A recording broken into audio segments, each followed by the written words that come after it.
You are listening to River West Radio on WXR WLP 104.1 FM Milwaukee. Support for this program comes from Collectivo Coffee. Locally owned since 1993, Collectivo roasts coffees by hand daily in River West, also offering letterbox fine tea and made-from-scratch food and bakery. Cafe menus, hours, and upcoming events are available at collectivocoffee.com. Excellent. I have a in-studio guest, Steve Spice, kind of getting finicky before the start of the show. A little argumentative. I got your mic cut, and I'm happy that you're here, but I got your mic cut off till I'm done with my ferocious monologue. You do whatever you want, man. You can cough. Don't cough on the mic, though. You're on the air probably in the background, but not directly. So... Okay, this will be an abstract monologue then. Listeners, thanks for listening. That is key. It really is. And, you are our blessing. You're making the world go round. If you're listening live, it is a drop-dead gorgeous evening in Milwaukee. The people are out. It's River West. We're west of the east side. Coming in from Shorewood, that's right around the corner, a whole different world. So it's all amazing. I want to thank Tom. Tom, thank you so much for that chocolate muffin. He procured it next door, and it was delicious. He got himself a blueberry muffin, which he enjoyed before the show. There's Gabe. Gabe, thank you for calling in. So we've got things happening. And Steve Spice, dude immediately looks up, is a... surprising guest on the show. I'm excited. I don't know if I'm just gonna though sit passively by and just listen. I might break into. We'll see. So yes, thank you for coming on, Steve. Absolutely. And well, of course I have a monologue. It's the one time I get to say something. That's why the monologues exist. But no, and then you got to think about while you're listening to all of this stuff back and forth. Do I break in? Do I not? Whatever.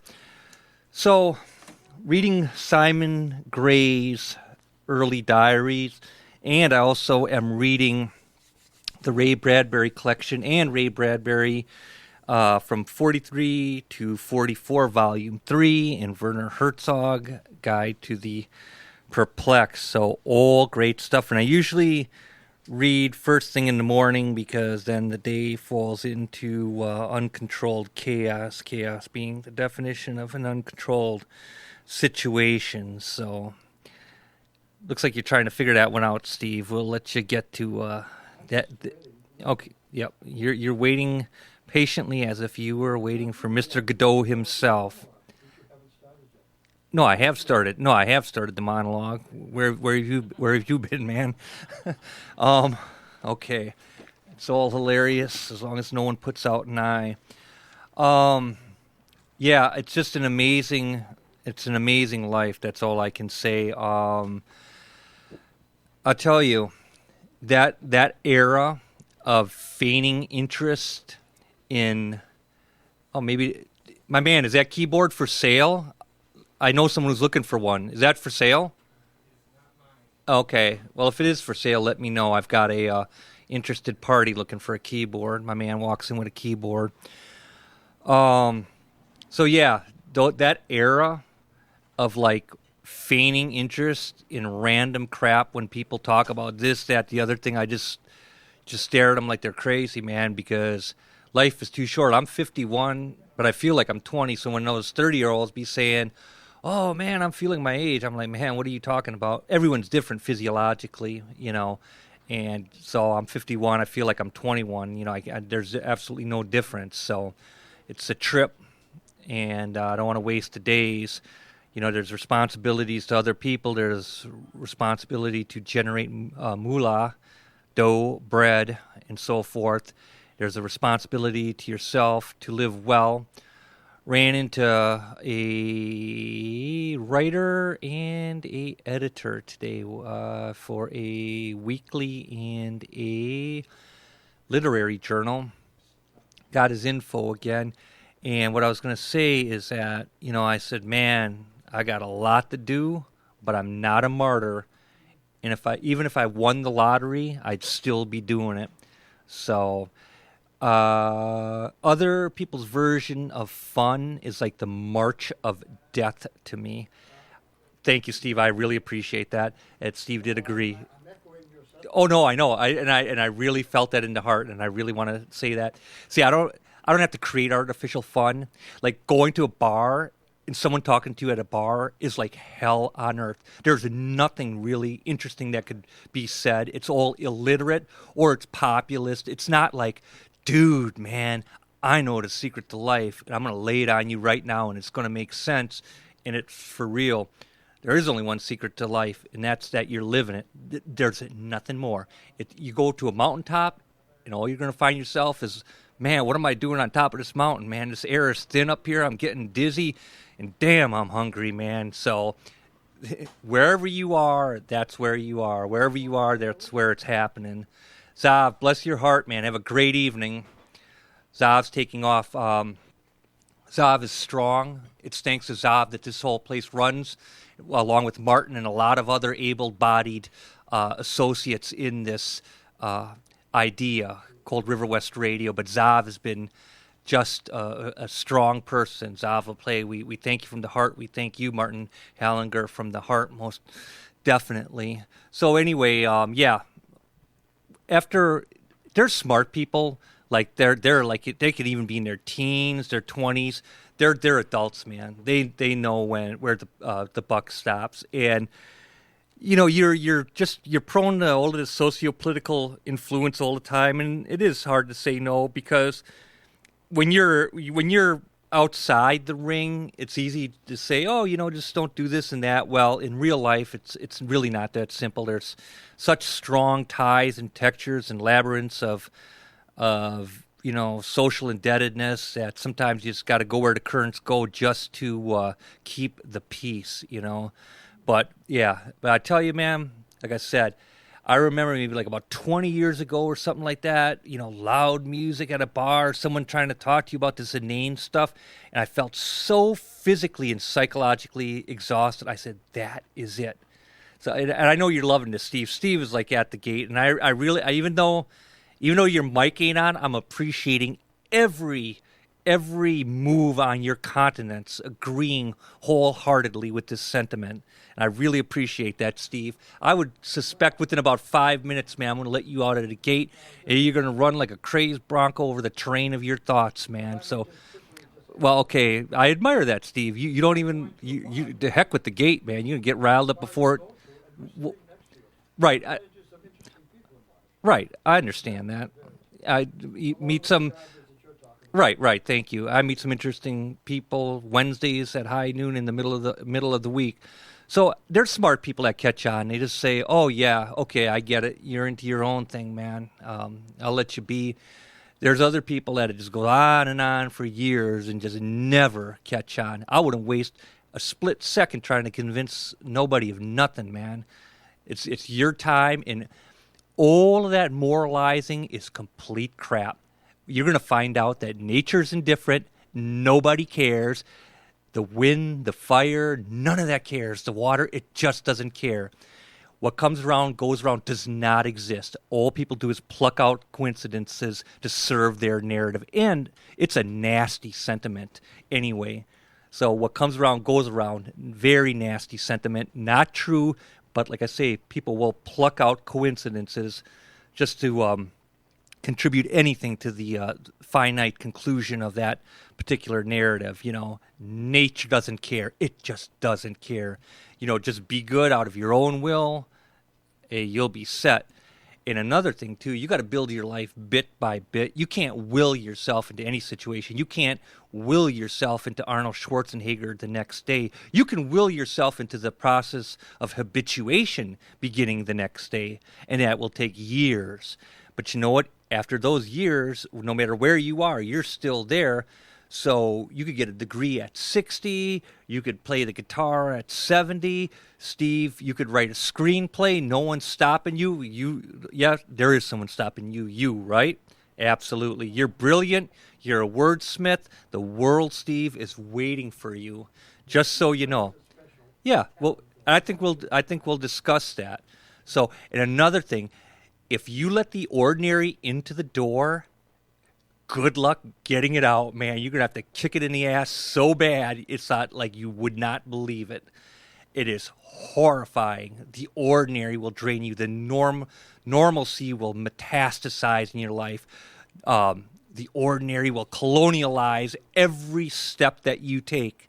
And it's all around you all the time. So I really admire people who operate as well-meaning and productive individuals.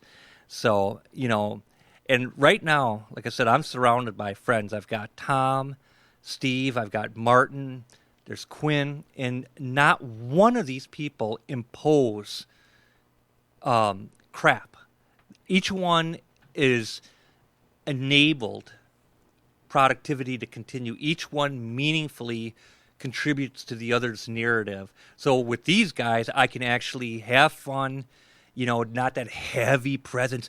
Dude, what are you doing tomorrow? Stuff like that. It's like, what do you want me to do? Give you a list of 42 items, man?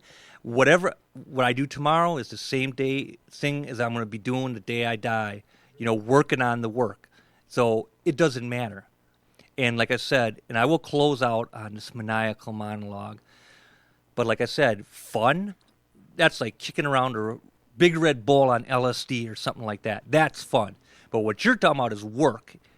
And last time I understood, you get paid for work, and one would expect to get paid very well. So the days of nonsense are certainly over, obviously.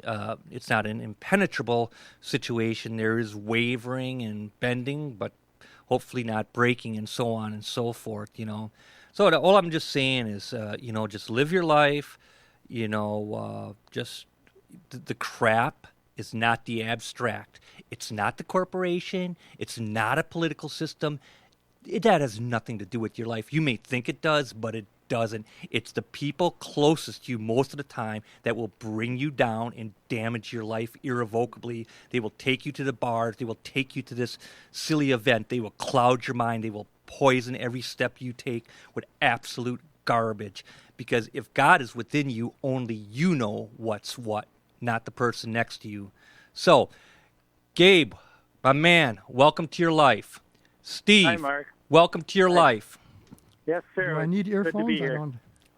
I don't know what you need, Steve. You tell me what you need. Well, I don't know. Am I on the air tonight? Will I be able to hear Gabe? Gabe. Okay, yes, I'll tell you what. Steve, I'm going to let Gabe get out of the gate first. Otherwise, it's going to be like tripping over each other's hooves, man. So, Gabe, you're clear. You're set to go. So 3, 2, 1, blast off. For a brief, I'm going to run with this for a brief minute here. Before we get underway with our topics of discussion with Steve Spice. Thank you very much, Steve, for coming on. Great pleasure.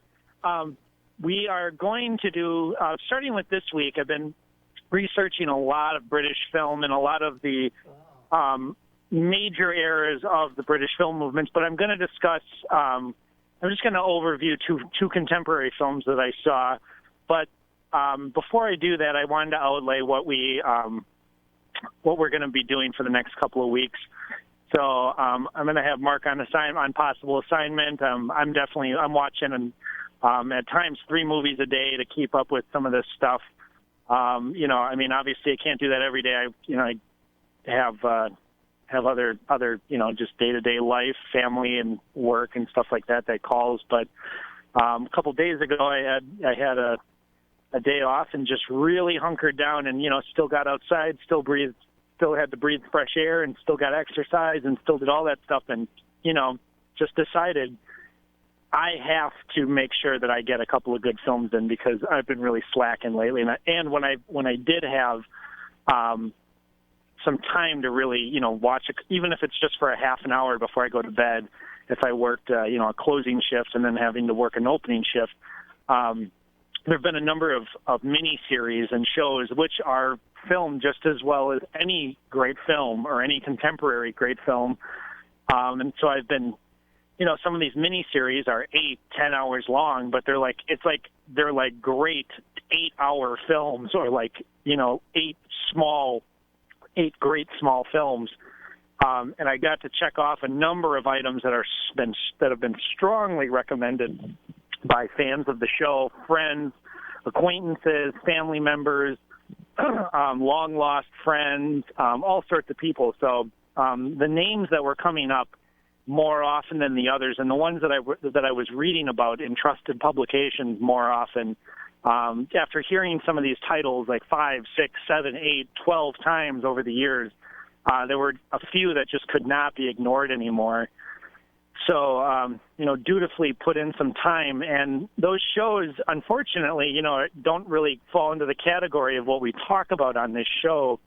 So even though I'm really grateful and glad to have seen them, that they're great exercises in writing, filmmaking, storytelling, acting, and great contributions to American art, to the humanities of any media of any sort. They don't necessarily fall into the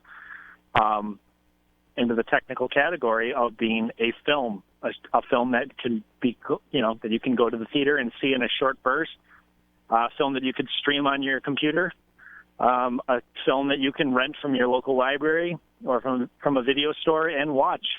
Film is different than television, and even though it has the same technical means of delivery, television does not come to you in a theater, and it is not the same length. So even though I've seen some great filmmaking in some of these TV shows, it's been really hard to not talk about some of these shows. But if I start getting into TV shows, I'm afraid that we're just going to start going into the mundane. And some of these shows have been really influential in my own writing, in the way I look at other films and the way I look at everything. But I try to not watch too many TV shows, no matter how great or how good or how well-reviewed or how exceptional or how above the margin of the rest of just TV land they may be. So I've been getting back into movies and really doing research about films from the 1930s, 40s, and 50s, which is really where I get the most satisfaction from watching films. BBC you made Steve's series from night. The 1980s. But I was really, I've been reading a number of texts and articles and doing lots of research about about British film from the 1930s into the 1950s. So there were a number of filmmakers who were extremely important and influential, both in terms of their lasting legacy and of their legacy at the time of putting British film more in the international map, but especially in the American consciousness. So you have a number of filmmakers that fall into that category, and through the next couple of weeks, we'll explore a handful of these filmmakers, a handful of titles. And today, with Steve, in a little while, we're going to get to one of these filmmakers in particular. But first, I have to talk about two films that I went to go see. Could not have been more polar opposite in some ways. They both fall into I would say, a technical definition of sort of almost indie cinema. Both these films made the festival circuits, played at Sundance, played at Cannes. Both are on my master list of films that I had to see, and I've read multiple reviews from multiple critics at both festivals detailing these films. So I was very eager to see both of these movies, and I got to see them both on opening day, Friday, where they opened here. Both of these films have been out for a number of weeks in limited release, but finally got a more nationwide release.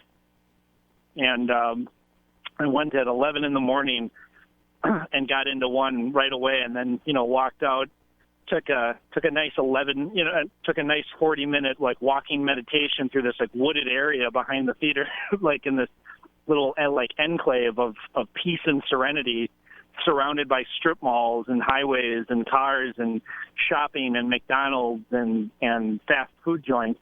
And then came back and then, went to go to the other film, which I was expecting to be inferior to the first one, and was pleasantly surprised to find a superior product. So I went first to go see Good Time, which was one of the most written about films at Cannes this year, which is the new film by the Safdie brothers, who are really interesting filmmakers. They have an inventive use of motion, of camera work, of timing, of editing, of fluidity. They're visually, they're very, from an aesthetic point of view, they're obviously independent filmmakers. There's a sort of disarming use of handheld photography, and it's not alarming. It's not distracting. It's just very involved, and it's very close up, and it's very intense, and it's very personal, and it's very humanistic, and it really brings the viewer into the fold of the film almost as a character itself. Robert Pattinson is the main character in the film and is just so fantastic. It was baffling to see a real performance from an actor who really spent many years as a tabloid star and as just a celebrity, to really see this real dense performance, this beautiful performance, was really just kind of a miracle. It was this beautiful thing. And the fact that he's an unlikable character, I wouldn't say he's unlikable, but he's just a real person. It's not this like made up fantasy Hollywood land where we're watching the same movie and these people go through the same thing in the same way and just little slight variations on the same cutesy, pseudo-witty dialogue that goes nowhere, and everyone winds up either happy in the same sort of generally happy way or,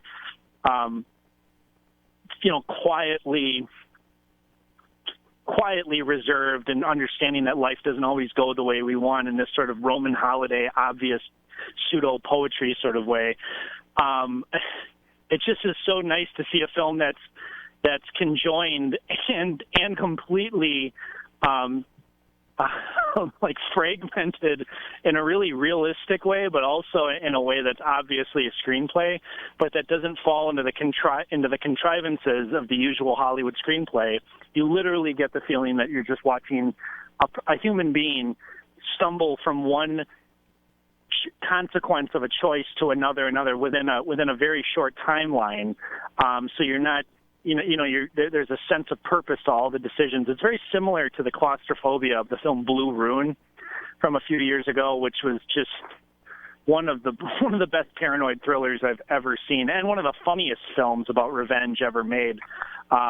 Whether that was completely intentional or not, that movie, you're just watching one disaster to another in this completely realistic way of someone in over their head, which is really what this film had as well.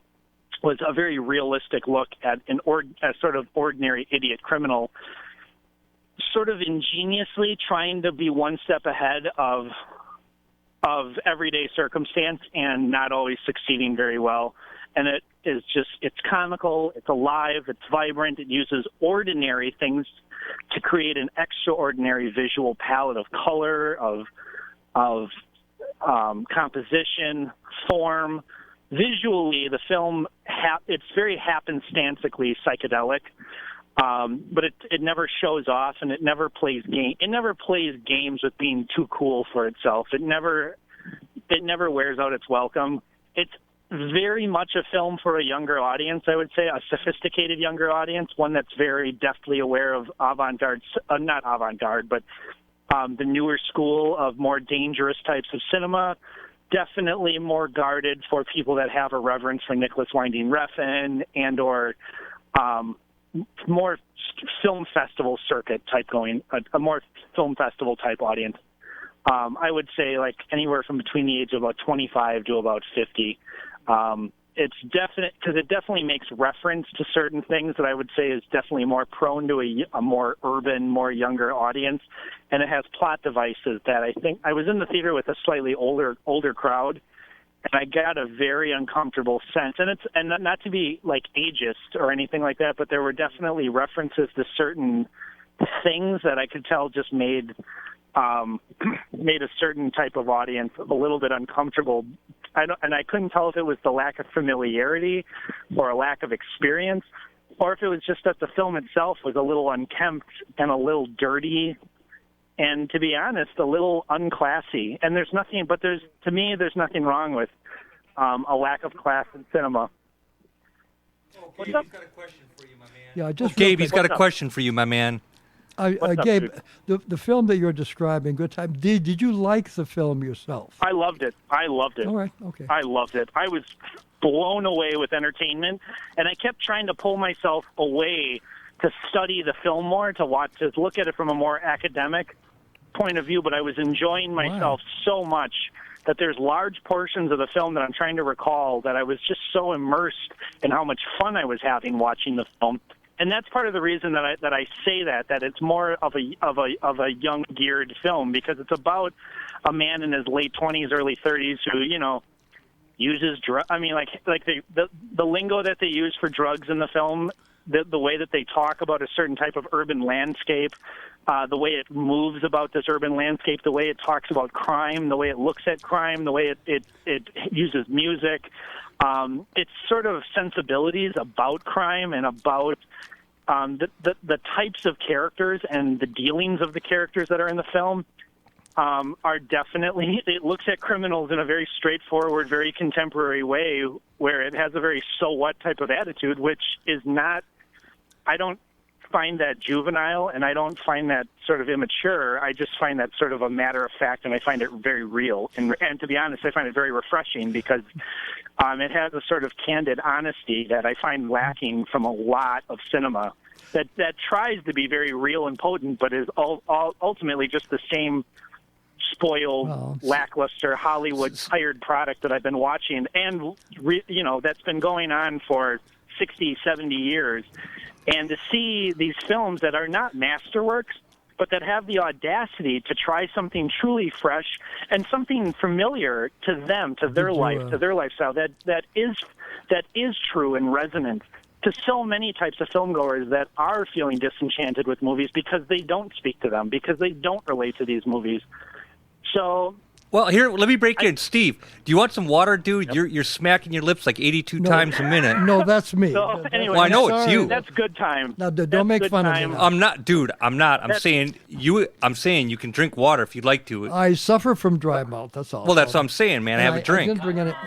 I'm doing fine. Because I'm starting to trip out. Gabe, what was the other film you said you saw in brief? So that's good time. And then I went for a nice walk and was trying to erase this film from my mind before, I was like trying to unspoil myself so I wouldn't pollute the other film. So I would go see Wind River, which is a contrived Hollywood product that is disguising itself as an indie sort of narcoleptic noir with all this vibrant cinematography and Jeremy Renner and Elizabeth Olsen, and it's just the same police procedural that we've seen a million times, done in a million ways. It's like a really fancy, really snotty episode of Law and Order, but it's a great film. Taylor Sheridan is such a talented, witty screenwriter of the same crap that we actually like watching, that we've gotten used to watching, that I'm even tired of watching. But he just has a knack for dialogue. He really is a playwright at heart, and there's something so interesting about his contrivances that I just like his turns of phrases. I like the way he looks at the human condition, and I love the way he uses quiet, and I love the way he uses comfort between characters, familiarity. It's a lot to be said about the use of casting in the films and the way that directors have used his screenplays. But he makes contrived films that follow on the tropes of genres, but he puts slightly new humanistic twists on them, and he underscores tired genres with really perceptive, dank, and really smelly looks at really sort of ugly characters made beautiful, and he just finds a way to illuminate. He finds a way to illuminate the common human condition of crime. I cut your mic down. I'm sorry, Gabe. I cut your. Hey, Steve. No, don't worry about it, dude. I cut your mic down to clear the air, but when you're ready to roll, now you're up, dude. So that is my Wind River. mic down? Well, when you weren't speaking, I had to cut it down. Well, the only thing I wanted to ask Gabe, Sure. And I don't mean this as a criticism anyway, but it seems to me sometimes that you're analyzing the films ad infinitum, but I wonder if you really enjoy them. It seems like you admire them. You admire the newness Well, of no, them. those are two films that I actually really enjoyed watching, whereas I usually don't have a great time at the movies. Well, see, I have a And, different... in fact, I have a little different view. When I see a movie, it has to work in its entirety. Then I analyze it. If it doesn't work for me, then I'm through with it. And because of this, I've had a number of disappointments lately. But some good films. Yeah, I get what you're saying. What I'm saying is that these were good films that I first and foremost, I have parameters for music and I have for films and I have for books and for plays. Do I get lost in it and enjoy? Am I enjoying myself?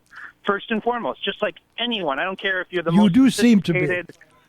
You know, I don't care if you're the most sophisticated or the least sophisticated. And what does that word sophisticated mean anyway? I'm tired of this. I'm tired of using this word. Well, it means a sense of heightened but- awareness is what it means. It's But, it's yeah. the opposite of primitive. Primitive Yeah. is like you just got out of the cave, dude. I get that. I just don't. I use the word more than I'm comfortable with because I actually find that some of the more sophisticated minds I've come across are people that don't have a sophisticated language of speaking their minds, but they have a sophisticated palate. They just aren't very eloquent. So I'm tired of the word sophisticated because, by definition, most of the most sophisticated people I know are not. And so Well, how can they not be what they are? Well, also, I'm just asking, dude. It sounds like a but scientific conundrum to me. remember this. It's more experiential because. Well, You know, sophistication I is know actually a lot of bred people through that are- experiential circumstances. That's how you become sophisticated, because you are exposed to those circumstances. Some of the finest films ever made were very Very true. simple and unsophisticated. I don't think sophistication is a criteria for anything. I'm agreeing I'm not with talking you. about the films themselves. I'm talking about like the way of looking at it. I'm not talking about the films themselves. Like first and foremost, I think looking at a film is, can I get lost in this as a work of entertainment? Which is, That's if something I else can't again. do that, and then I can't help the way my mind works. When I watch a film, I pay attention to the extras, casting. I look at the script supervision, the continuity, the acting. No, that's going to hurt Steve a bit. The You tell him, Steve. cinematography, the editing. I look at the technical aspects of the film once in a while, but I also look at like the script, the writing, the subjective elements, the objective elements, my own take on it, my own subjectivity, my own objectivity. And, my mind wanders when I watch movies, but it also stays supremely focused at the same time. It kind of is this delicate balancing act, but I'm always watching the film on the screen. I'm always watching the movie. I don't talk during movies. I don't joke around during movies. I'm not thinking about... Oh, dude, I used to be with some people that would be talking to you like every 30 seconds during a film, Yeah. and I put a that's stop bad. to that, man. That is not good, dude. Not good. May I say something in this connection? Or? Well, please, you are our hallowed guest, my man. Well, I'll make it brief. No, you won't. Well, I will this time. When I see a movie, But go Steve, along. I meant that with all sincerity, I know you did. scientific sincerity. I want you to go on and on and on. well, I wanted so to. the dreams I really will did drift want to into get the to clouds. to British films. I've got one I wanted to push, but before we do that, I wanted to say when I see a film, I go along a little bit with Pauline Keel's rather snotty analysis. She says, I see a film. If I don't like it the first time, it's dead. Now, that's a little bit too harsh. However, I feel the same way when I watch a movie. It's either going to get to me or it isn't. If it gets to me, then I will involve myself with the photography, the dialogue, the structure of the film. But that doesn't mean anything if the film isn't working. And so many of new film either work or don't work. Well, dude, Exactly. that's binary. That's ridiculous. No, now you're knocking me again. You wanted my No. opinion? I am knocking your sentiment because it's quickly I agree becoming with both of you, binary. adamantly. It's like Dick and Jane. What do you mean second by grade. binary? Now, use that word all the time. Binary means either or. Life is not either or. The IRS is either or, Thank you. but Well, art is not. This is great. No, this Now, is wait great a because minute, wait a I'm completely agreeing with both of you. And This in is the wonderful first because we've got two opposing arguments here. Well, I didn't expect to be attacked, though. I mean, My man, I'm always being attacked you when are engaged in a sophisticated discussion. But you're getting snotty and you're close to being rude. No, And you've done that before. Here, Just this is what's happening. Shut up a moment. Your neural connections are now being triggered because you're getting questioned What at I this said point. exactly was that a movie either works or it doesn't. For you, if it works, for you, it's not a universal truth. well, of course, for me, who's it supposed to work for? Thank you. What, the man on the That's street? That's What all I I'm- ask. what Steve. I'm saying is this. That's all. Within a That's all part- I ask, my Yeah, man. but Then some Steve, people Steve. don't have very good taste either. So you got. Well, no, my Steve, man. Steve, See, okay. Steve, he's got a valid point there. That isn't universally true. That's true. That's your Well, all opinion. criticism is subjective. That's true. It's true. It's not universal, Steve. You're not every person, but I thoroughly agree with you because it works for me. That a film either works or it doesn't work for me. That's right. It also And that's has the way it should all be. of these elements that are admirable, beautiful, brilliant, and worthwhile and memorable, even if it's a total piece of crap.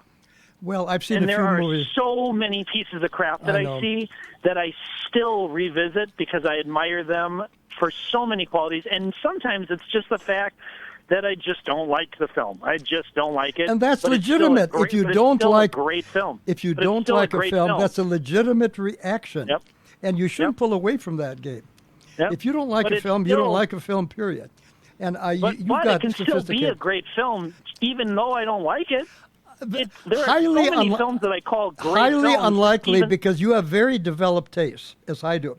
So if you don't like a film, Wait, you're conning generally, him, man. There's You're- something wrong my with man. that. You're conning him because I'm you're not conning you're anybody. giving him accolades at the same time you're disrupting his actual opinion. No, I'm not. I agreed with what he said. Now you're being snotty again, Mark. No, my Shut man, up. dude. You know what? Mark, Allow a Mark, Steve. Mark. I Allow a thought you person invited to me on the think. show in a friendly Mark, manner. Steve. we're going to move on. Steve, Let's move allow on. a person wanted to to be t- themselves, my man. So we're going to move on. Thank you, Gabe. Did you want to talk about British films? I've got a couple. So our first filmmaker that we're going to talk about Is today is an important figure. Alexander Korda, I hope. Is Alexander Korda. So in the early 1930s, British filmmaking. He was a Hungarian refugee, and he got settled in London, and he just has this really unique way. His sensibilities of storytelling and of incorporating certain elements of avant-garde theater, which at the time were considered very novel and are today just sort of some of the standards of these little motifs that are in film. But at the time, Korda used certain techniques that no one had ever done in a talkie before. And he used a sort of a humanism, and he had this way of really evoking deeper performances from actors than people were used to seeing on screen at the time. Because, as Mark has pointed out many times on the show before, is that acting especially in early talkie motion pictures, which means from about 1929 until especially about 1935, but 1932 and 33. The acting in a lot of these early talkie films is extremely of the Victorian era style, and it's extremely. It's just it's sort of dated, but it's not bad. It's not bad, but it's very stagey. They expected It's just that. different. Yeah. It's stagey, and some people would call it hokey, but I would not. That's an incorrect term. It's just different, and it hadn't quite evolved into its own form yet. And Alexander Korda, among other filmmakers that in the early 1930s, as the studio system in America and Britain and in other parts of the world were starting to usher in new styles of acting, as as the technology was changing, and as the ability to move around with the camera and to create more elaborate sets and to shoot on location. And to create a different kind of look on film and to do more with film and to move the camera around became less cumbersome into the late 30s. It was still cumbersome, but into the 40s, you have different kinds of shots and different kinds of expression and different kinds of acting that's allowed because of that. But in the early 30s, you have a very limited amount of motion that's available on screen and a very limited amount of range of physical dexterity that actors are able to do. But now, still, Gabe, you get some of these. Gabe, don't forget Henry VIII. That was pretty. Well, that's the main film. That's the expectation. Yep. So You know what? When I saw that film, it was on one of those 3.5 or 5-inch portable black and white TVs with the radio on it. So that's how I saw Henry VIII about 30 years ago. No kidding. It's wow. No kidding, I my man. watched it the other night for the first time on a giant 70-inch HD screen. So that's Right, quite a man, difference. I got the same feeling of because it's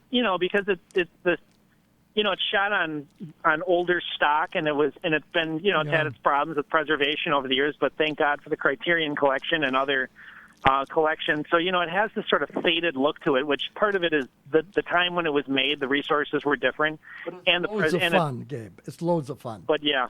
It is. It's a highly recommended We don't film. have a lot of time. There were a couple of Korda films that are among my favorites, Mm-hmm. and I don't think you're too familiar with them. For one thing, that Hamilton woman is the last Which I just film. watched last night. Yeah, Good work, Gabe. Yeah, I think that's a little underrated. It's the last film that Olivier made with Vivien Leigh when they were still in love. It's a very fine film, although she dominates. It's a great film. Yeah. Another one It's an exceptional film. that's a personal favorite of mine, one that I really that is The Thief of Baghdad, which is one of the most. It gets terrific ratings, but nobody really analyzes it or looks at it the way I think it should be looked at, or the way I do anyway, for whatever that's worth. It's one of the most poetic, beautifully romantic films I've ever seen. It's a fantasy, but as a fantasy, it's at least the equal, if not superior, to the classic fantasies like Snow White and the Seven Dwarfs. And of course, this is not an animated film. It's unique in that it has a complete musical score. There are 2 songs sung by characters in the movie, believe it or not. And the scenario is very simple. The young caliph is very unhappy. He goes among his people. The princess comes in on a white elephant. No one must look at her. But he looks at her, wants to see her again, falls in love. So he follows her, or at least he breaks into her private garden. And he pretends to be a genie. They see each other. They fall in love at first sight. Now, one thing about Thief of Baghdad, anyone seeing the movie with shall we say, sensitively attenuated feeling tones will realize that the romantic part of the film puts the whole film in motion. Of course, then you've got the flying carpet and Sabu and the flying horse and all that. But it's a hauntingly beautiful film. One reviewer said it's like a rich panacea of molten gold spilling across the screen. Beautifully photographed and one of the most gorgeous scores that Miklos Rozsa ever wrote. But it's a film to be looked at. It gets good reviews as a child's movie, but I think it's much more sophisticated than that. Well, really, that's not true. It's not sophisticated at all. It has a simple beauty that no longer exists in too many films. But that's one that I think that was among my top 10 at one time, top 12. Would it still be there? Who knows? Hey, Steve, did you see the remake of The Lodger? That's actually The Lodger and the remake. Oh, yes. You've seen both. The one with Merle Oberon and George Sanders, that was very good. From, I believe, 44. That's a good film. Not great, but it's very good. Yeah, and because I know that The Lodger just played with orchestral accompaniment, and you mean the are you talking about the Hitchcock? Yeah, movie? the silent one certainly. But no, I've seen both of them. In fact, an acquaintance, no one sweat. It's a male, left the DVD. Left a DVD set over, which has the remake of The Lodger from the 40s. So, what did you think of Laird Cregar? He was very terrific in the remake. I see a lot, and I've only seen the remake once, so I would not be qualified to say one darn thing. Well, except there was probably Foggy London. Well, it's not a great film, but I think it's one of the best versions of the Jack the Ripper. And it helps to have a leading lady. Merle Oberon was at her sexiest for a change. A leading lady, which made you realize why he would be so inspired by her. He hesitates to cut her throat. He'll do it eventually, but by that time, the movie's over, and of course she is a star. You don't cut the star's throat in 1944. Well, you did in 1960. I know. Thank you. Anyway, so much for that. So, Another. but Korda made a lot of really good films, and of course, in British film, you move along to there's many other filmmakers. Hitchcock being one of the main ones who did emigrate to America, and part of the interesting part about Hitchcock is that he almost seems to become more British in sentiment after he comes over to the States and starts making films in the U.S. Oh, really? Well, what makes you say that? It's interesting. Well, because he has a sort of dangerous sort of unpredictability and a playfulness and a sort of keen, merry prankster-ish quality to his films that are made in England. A sort of a daft would actually be a more accurate word, but a daft and deft sensibility about time, coincidence, and just circumstance. And he looks at things, even murder, I mean, he always has this sort of dire sense of like diabolical humor about his films, but his early stuff really has this sort of playful, circumstantial air about horrible things. And later on, when he comes to the States, he almost seems to become a little more refined, and he becomes a little more stately in some ways and like a little more reserved and stiff upper lip. But he also refines his sense of really just straight, like what would be coined as British humor. But earlier on, his films are sort of playfully absurd, and not in a British way. And then when he comes to the States, it's almost as if his films become more in alignment with what would become British, be looked at as like typical British humor. Lady on the Train is humorous. It's humorous, but it's also kind of serious. My feeling is that. See, but the time he came to the States, he was in the 40s, and in the 40s, styles had changed. He became more Notorious. sedated. I mean, look at Notorious, which is 1941. Film, Rebecca, 1940, which is in many ways Notorious and Rebecca are his are in some ways like I would consider those as two best films. You're not the only person that says that, and that's interesting for a number of reasons. Neither one is, shall we say, top flight Hitchcock, not really, but they're the most beloved. Wait, what is top flight Hitchcock? Because now I'm going to break in here. Okay, now Mark, that's a good question. Top flight would be, I would say, probably Vertigo, probably Psycho, which is a much misunderstood film. They're much more sophisticated, but I love North by Northwest. North by Northwest. But everybody loves perfect film. I would say first of all, and everybody loves Notorious. I've got the edge on you guys because I've seen every Hitchcock film ever made. Really? There's only one that no one has their hands on, and that's from I think 25, The Mountain Eagle. They feel that print does not exist. So I've seen it's 53 or 54 of them. You've so seen all 53 films? I've seen every one from his first to his last, from the first silent to the family plot in 76. Wow. What are your favorites? I would say North by Northwest. I also enjoy Stage Screen with... Stage Screen? No, with Rope and Dial M for Murder. And my memory is a little bit crumbling. I'm forgetting the playwright who did Dial M for Murder. But I like those two stage-bound versions. I love... I've never gotten into Vertigo. I've seen it many times, including 35mm prints of it. I love the opening. I love... the colors, like at Ernie's, right? You're not alone in that. Right, and you've been to Ernie's, right, Steve, in San Francisco, where they shot that scene. Yeah. No, I find it to be a very prosaic procedural. That's about it. I'm not going to get hoodwinked into digging Vertigo, but number one would be North by Northwest, and Psycho is actually American art, an American art film. So, Psycho is one of those films that it's much more than just simply a horror film. It has a psychological fear to it that we all have, almost a childlike psychological fear. That's a great film. But going back to now Rebecca's hugely popular, and the one we were talking about, what was the last? I just want to say that Tom, thanks for checking in. He is reminding us that Frederick Knott wrote the stage play Dial M for Murder. Thank you, Tom. But it's rather interesting that some of the most sophisticated critics in the world consider Notorious one of their favorite Hitchcock films. It's certainly one of the most luscious. And yet, at the same time, it's not really as, I hate to use that dirty word, sophisticated as Psycho or Vertigo. But I love it. We all love Notorious. But see, loving a film is very important. And I think that's something that we're missing. At least I'm missing these days. Loving your crib, too, is very important when you go to sleep at night, man. Right. Can I just quickly mention a You few must, films? as Gabe would say. All right, now, I suppose I'm notorious for There you being go. negative about movies, but there were 3 or 4 movies the last 2 years which were exceptional. I'll just mention them without going into detail. First of all, the 2 Iranian films by Farhadi, there's a director who deals in human relationships. That I'll agree with, my man. In a way that Mega. American directors don't do anymore. Then, of course, there's that very beautiful.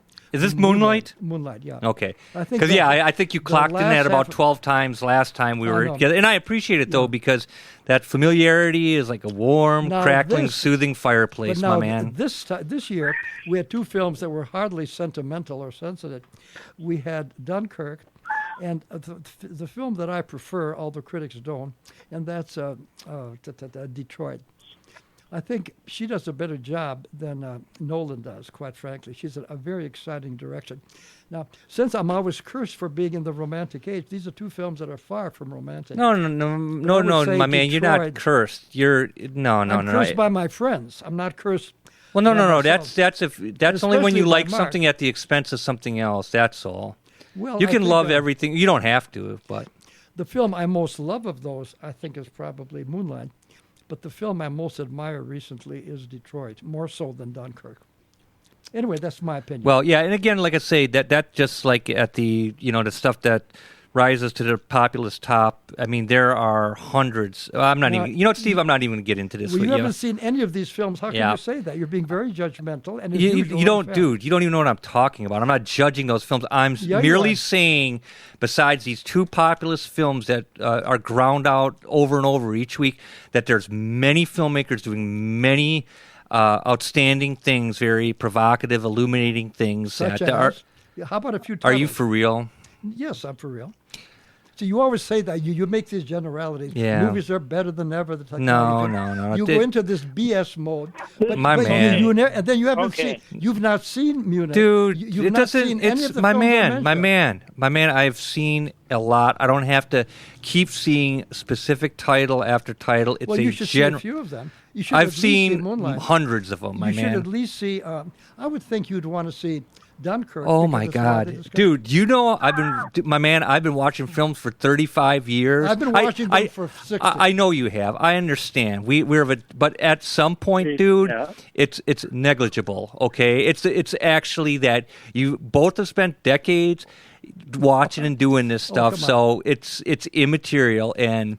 You could stand on your head and turn blue in the face. You ain't going to convince me a Not tenth that- of a percent of nothing. Well, maybe I just have better taste than you do. There Mark. I you don't go. know. There would be the Okay. reigning Or answer. at least I'm more Yep. Catholic in my taste. I love the Golden Age, Okay. but there are other things.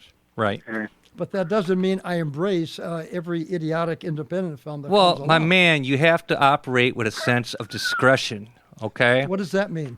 What does discretion mean? No, what do you mean by what you said? Well, that means is that you just don't want to receive information unfiltered. You want to operate like a sieve. Pretend you're Oh, Mark. okay. Why don't Are we you talk for- about films that you've seen? You know, What- you what- talk about films you haven't seen. What are you talking about? You're talking about films I haven't seen.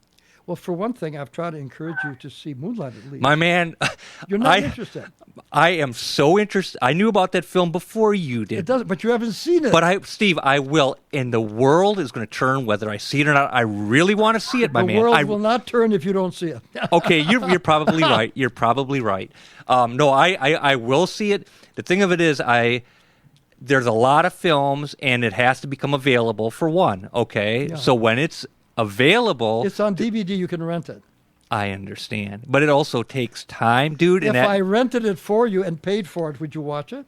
I think yes. yeah, I'd have to watch it probably during the day because I have this condition where I fall asleep at night.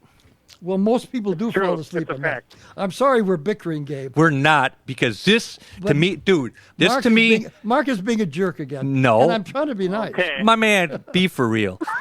So the point of it is Okay, that this here's feels what I'm good gonna because say. this is the Hold on. opposite of Hold boring. on. So thank Hold you. on. Hold on.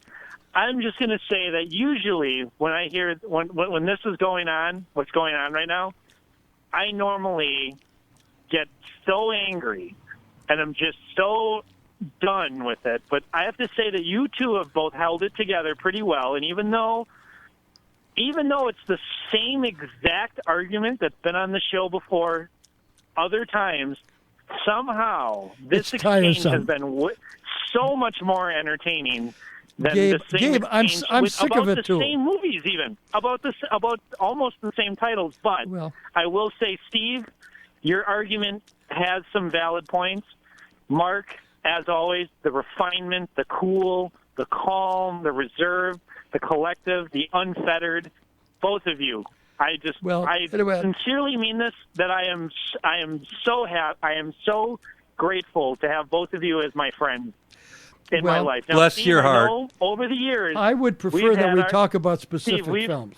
We've had our differences over the years, Yeah. both on the air, both off the air, personal, interpersonal, and the such. But I've decided, Steve, you're a treasure. I enjoy your taste in film. I love talking about films with you. You You've have a enlightened romantic us a soul. lot of You're great one of the stuff few over the years. You're one of the few people So- that appreciates Wuthering Heights, and What? very few people do. There you got it in. That's Good it. film 39. That's it. But Yeah. Steve, Yeah, you but didn't. Steve, I Congratulations appreciate on the that. fact that you and Mark, the whole point is that you and Mark are never, ever going to see eye to eye on these issues, Well, and I but don't you want said- you to. He's a filmmaker, you- and he resents Dude, my no, comments. no. But- It doesn't. but- That doesn't but matter Listen, in the Doug, least. But yeah, Steve, Mark. Yeah, it's so fine, and the fact that you two have these differences is why I love your esteemed individual take. Well, On I like films from Mark, these but he's different wary of perspectives. me. Mark, If you guys had the same opinion and had seen all the same films, it would be so boring to have you on. It would be of zero interest to me to have either to but do at least, to do at this least show. now you talk about films you've seen, and that's fine. Like, I don't know if But- I'd want to see well, Wind River, but you Mark, like it Mark a lot. Doesn't, but the thing is that Mark watches a different set of films and doesn't need to watch as many films as most people do. But he should watch a And couple. that's fine. Yes, well, he should watch but- Moonlight. And But Mark, anyway, you- Alexander, Hold up, I'm anyway, about to be schooled. Anyway, so today we had a nice little discussion about Alexander Korda. Some other films in his vein that I would like, as an overview of our conversation, I guess that you might want to call it that, is The Private Life of Henry VIII from 1933, starring Terrific Charles film. Lawton. Yeah, great It's film. a great film. It It's a is. wonderful film. It's available on the Criterion Collection. Strongly recommended as an introduction into early 30s cinema. And if you were looking Bingo. at Bingo. I agree. Mhm. so- Good for you. And I also want to point films, out, gentlemen, we in got the way less that than a they were- minute. Okay. Private Life of Henry VIII. Rembrandt from 1936. Another good film. Yeah. That Hamilton Woman from 1941. The Thief of Baghdad from 1939. And his version of The Four Feathers, which is by far the we best forgot film, about the that best one. film Very good. adaptation. Very fine. We'll have to talk about it next week, guys. Thank you for being on the air. Gabe and Steve, I do have to watch the clock. And I think, very lucky to have friends like Steve and Gabe who are full of life. And it's a really good thing. Again, it's the opposite of the heavy present. It's the opposite of the heavy presence. These guys are good guys. We will be on at the same time next week on WXR WLP 104.1 FM Milwaukee. To hear past episodes, visit riverwestradio.com/shows and click Cinema Fireside.